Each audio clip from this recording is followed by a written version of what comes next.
Ngayon po ay maulan po, ano po, maulan. Isa po ito, may paparating po tayong bagyo na balitaan po natin. Ngayon po ay may mga kanselado na pong klase. Bagyo tips po muna tayo.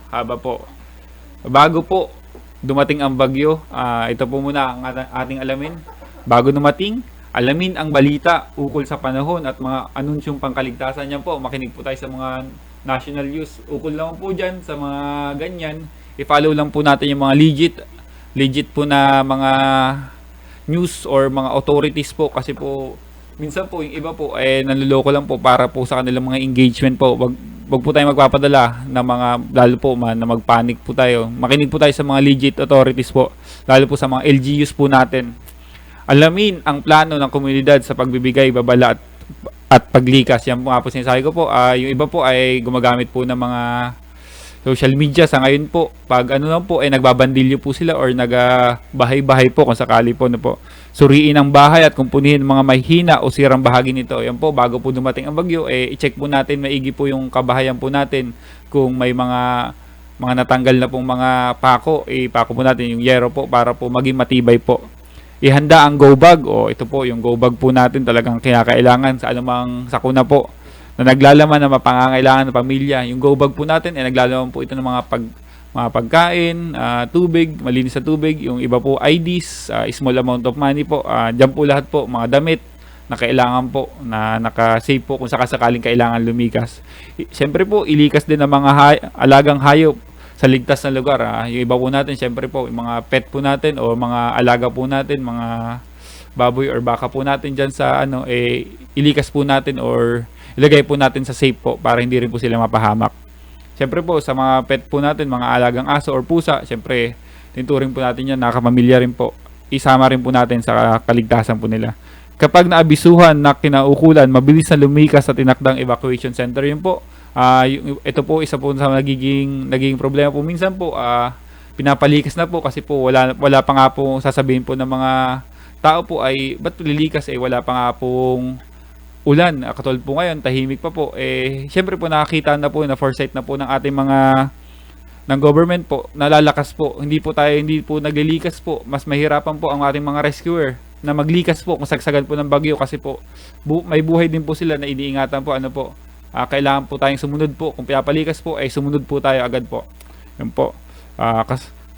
During bagyo naman po, or kung sagsagan na po ng bagyo, manatili at mahinahon sa loob ng bahay o evacuation center. Makinig sa pinakabagong balita sa taya ng panahon. Yun po, palagi pong maging updated sa mga nagiging lagay ng bagyo po.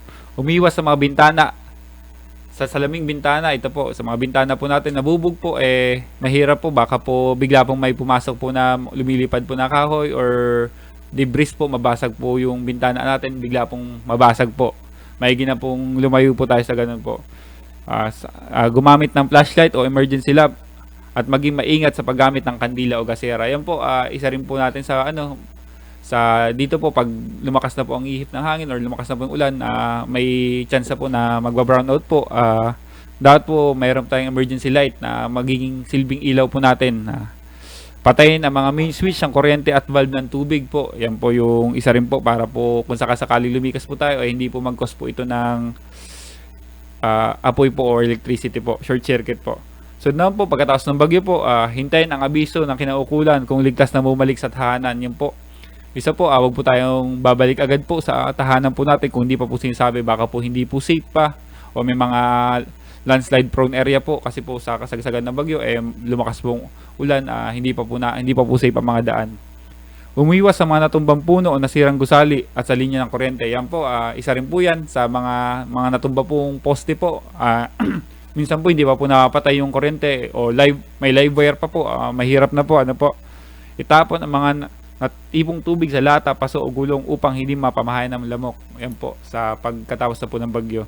Maging maingat sa pag-aayos ng mga nasirang bahay, bahagi ng bahay. Yan po, dyan naman po, kung tignan po natin mabuti kung wala naman po na damage o kung may kailangan kumpunihin po. Siguraduhin walang basa o nakababad na outlet o kagamitan bago buksan ang linya ng kuryente. Yan po, parang po hindi mag-short circuit o magkaroon sanhi po ng sunog po sa inyong bahay. huwag gumala upang hindi maabala ang emergency service. Kung sakasakali po meron po mga nililikas po or mga nirespondihan, huwag na po tayong makiisyoso po dun. At magbigay daan po tayo sa mga emergency vehicle po na meron tayo po. Yun po, patuloy po tayo mag-ingat po. Lalo po ngayon pa paparating na bagyo po. Patuloy po tayo mag-ingat sa ating mga tahanan po. Sumunod po tayo sa mga ating mga authorities kung kinakailangan po na lumikas.